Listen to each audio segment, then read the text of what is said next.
Welcome to Z4 news. నేను మీ వంశీ కృష్ణ గౌడ్. ఈనాటి special స్టోరీలోకి స్వాగతం.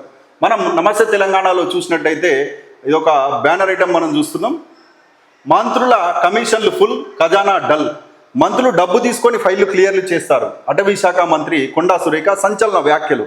ఈ వ్యాఖ్యలు కనుక మనం చూసినట్టయితే కాంగ్రెస్ అవినీతిని మంత్రి నిర్ధారించారంటూ ఉన్న విశ్లేషకులు. ఇప్పటికే మెజార్టీ మంత్రులపై కమిషన్ల ఆరోపణలు. గతంలో సచివాలయంలోనే ధర్నాకు దిగిన కాంట్రాక్టర్లు ఆర్ ట్యాక్స్ పై రాహుల్కు ఇటీవల రియల్టర్ల ఫిర్యాదు. రాష్ట్రంలో ఆర్ఆర్ ట్యాక్స్ అని గతంలో ప్రధాని ఆరోపణ. 30% కమిషన్లు తీసుకుంటున్నారన్న కాంగ్రెస్ ఎమ్మెల్యే కొండా సురేఖ వ్యాఖ్యలపై అధికార పార్టీలో అంతర్మదనం. రాష్ట్రంలో నడుస్తున్నది కమిషన్ సర్కార్. కమిషన్లు తీసుకుంటున్న మంత్రుల పేర్లు బయట పెట్టాలి. BRS working president KTR demand. ఇదొక అసలు ఏం జరిగింది ఈ వార్త వెనుక గమనించినట్టయితే నిన్న కొండా సురేఖ గారు ఒక అధికారిక కార్యక్రమంలో కొన్ని మాటలు మాట్లాడడం జరిగింది. ఆ మాట్లాడిన మాటలు వీడియోలు వైరల్గా మారిన సందర్భంలో మళ్ళీ తిరిగి వెనక్కి తీసుకుంటున్న పరిస్థితి. దాంట్లో నిజాలు ఆమె పూర్వపరాలు ఏంది అని మనం పరిశీలిస్తే ఆమె అన్న మాటలను యాజ్ ఇట్ ఈస్గా మనం చూసినట్టయితే ఇక్కడ మనం చూస్తున్నాం. నేను మంత్రిని కాబట్టి నా దగ్గరికి కొన్ని కంపెనీలు సంబంధించిన ఫైళ్ళ క్లియరెన్స్ కోసం వస్తాయి. మామూలుగా మంత్రులు వద్దకు అలాంటి ఫైళ్ళు వచ్చినప్పుడు డబ్బులు తీసుకొని క్లియర్ చేస్తారు. కానీ నాకు నయా పైసా ఇవ్వాల్సిన పని లేదు. మీరు సమాజ సేవ చేయండి, మా స్కూల్ ఒకటి డెవలప్ చేయండి, మీ పేరు గుర్తుండిపోతుంది అని అన్నారు. ఈ రకంగా మనం చూసినట్టయితే కొండా సురేఖ గారు చేసిన వ్యాఖ్యల్ని కూడా మనం ఒకసారి చూద్దాం.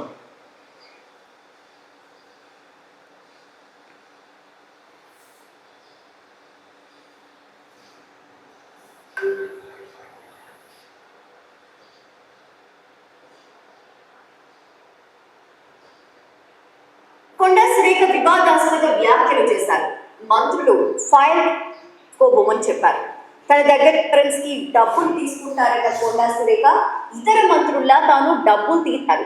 మంత్రులు ఫైల్ క్లియరెన్స్ కి డబ్బులు తీసుకుంటారన్న కొండా సురేఖ ఇతర మంత్రుల్లా తాను డబ్బులు తీసుకోబోమని చెప్పారు. తన దగ్గరికి వచ్చిన ఓ కంపెనీకి కమిషన్ అవసరం లేదని చెప్పారని, తనకిచ్చే డబ్బులతో ప్రభుత్వ కళాశాల భవనం నిర్మించాలని సూచించినట్టు కొండా సురేఖ తెలిపారు. ప్రభుత్వం తరఫున నిర్మిస్తే క్వాలిటీతో పాటు నిర్మాణం ఆలస్యం అవుతుందన్నారు మంత్రి.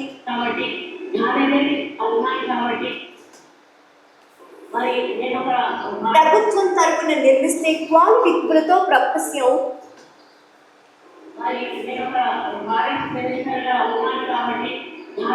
కొన్ని కంపెనీలవి క్లియరెన్స్ కోసం అని చెప్పి ఫైల్స్ వస్తూ ఉంటాయి. మామూలుగా మంత్రులు అట్లాంటి ఫైల్స్ వచ్చినప్పుడు డబ్బులు తీసుకొని క్లియరెన్స్ ఇస్తూ ఉంటారు. నేనన్నా మాకు ఒక న్యాయపక్షం వేయాల్సిన అవసరం లేదు, వీరి సమావేశం చేయండి, మా స్కూల్లో డెవలప్ చేయండి, మా పేరు మీద అది మీ పేరు గుర్తుండిపోతుంది అని చెప్పినప్పుడు వాళ్ళు మేము పరివారంతో మాట్లాడాలి, మా చేతుల్లో లేదు అని జరగదు.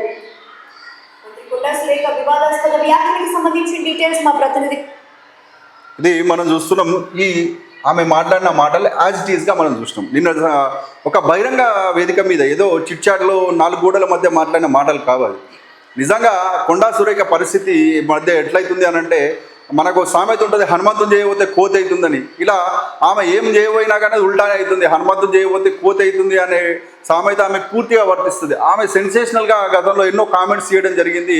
నాగార్జున కుటుంబానికి సంబంధించి కూడా ఒక వివాదాస్పద వ్యాఖ్యలు చేయడమే కాకుండా మహిళలకు సంబంధించి కూడా వివాదాస్పద వ్యాఖ్యలు చేసి కూడా వార్తల్లో నిలిచారు. అలాగే చాలా మటుకు ఈ మధ్య ఆమె ఫ్యామిలీకి సంబంధించిన ఒక మందు పార్టీలో కూడా వైరల్గా నిలిచింది. ఇలా చెప్పుకుంటూ పోతే దాదాపు ఈ 2 ఏళ్ల కాల పరిమితిలో ఆమె ఒక 7-8 సెన్సేషన్లు చేసింది. ప్రతిదీ కూడా ఒక సంచలనాత్మకంగానే మారిన పరిస్థితి. కొండా సురేఖ మీడియా అట్రాక్షన్గా మారిన పరిస్థితి ఉంది. ఆమె మంచి ఉద్దేశంతో మాట్లాడచ్చు, కానీ ఆమె మాట్లాడడం వల్ల ఏం జరుగుతుంది అని కొంచెం ఆలోచించుకోకుండా బయటకు అనేస్తుంది. అదే బాధ అవుతుంది. ఆ పార్టీకి ఉల్టా అవుతుంది. ఆమెకు చాలా అక్షింతలు కూడా పడ్డాయని చెప్తున్నారు. పీసీసీ కూడా ఆమె మీద చర్య తీసుకుంటుంది, మంత్రివర్గం నుంచి తొలగిస్తారు అని కూడా ఆ మధ్య వార్తలు మనం చూసినాం. కానీ నిన్న కూడా ఆమె ఏమంటుంది అంటే మంత్రులు తీసుకుంటారు అని అంటే తర్వాత ఇలా మాట మార్చి ఇంకో మాట అంటుంది, గత ప్రభుత్వంలోని మంత్రులు అని అన్నా అంటుంది. కానీ నిన్న ఆమె మాట్లాడిన మాటల్లో ఆ మాటలు లేవు. మంత్రులు తీసుకుంటారు అంటే ఆ మంత్రులు నువ్వు కూడా ఒక మంత్రిగానే ఉన్నావు, నీ మంత్రివర్గంలో ఉన్న వేరే మంత్రులు తీసుకుంటారు అన్న ఉద్దేశంగానే ప్రజలు తీసుకుంటారు, మీడియా కూడా తీసుకున్నది.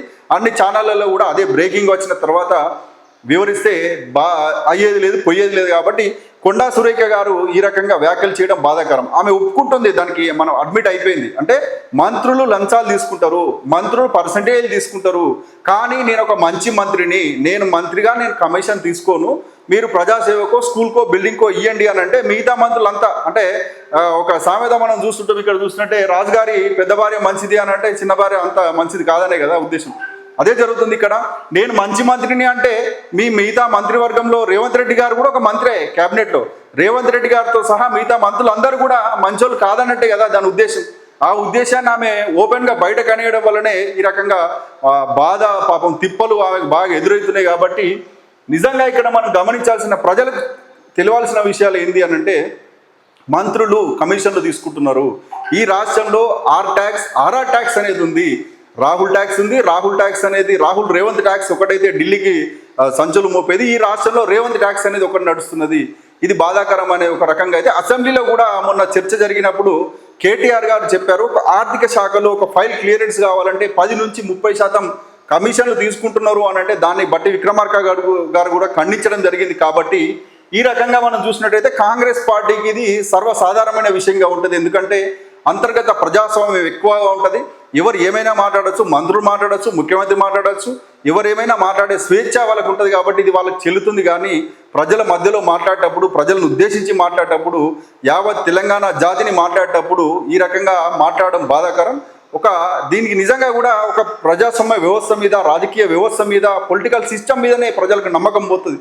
మేము ఈ రకంగా లంచాలు తీసుకొని మా రూపాయి కట్టిన ట్యాక్స్ను ఈ రకంగా వీళ్ళు లంచాల రూపంలో తీసుకొని వారి వ్యక్తిగత ఆస్తులు పెంచుకోవడమే కాకుండా ప్రజలకు దక్కాల్సిన ఫలాలు దక్కకుండా, ప్రజలకు కావాల్సిన అభివృద్ధి కాకుండా ఉంటుంది. కాబట్టి ఈ రకంగా మాట్లాడడం బాధాకరం.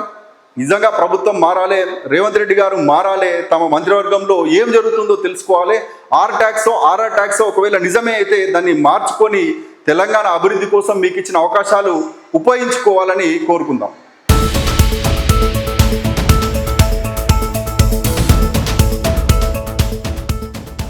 మీరు చూస్తున్నది Z4 news. Question for justice.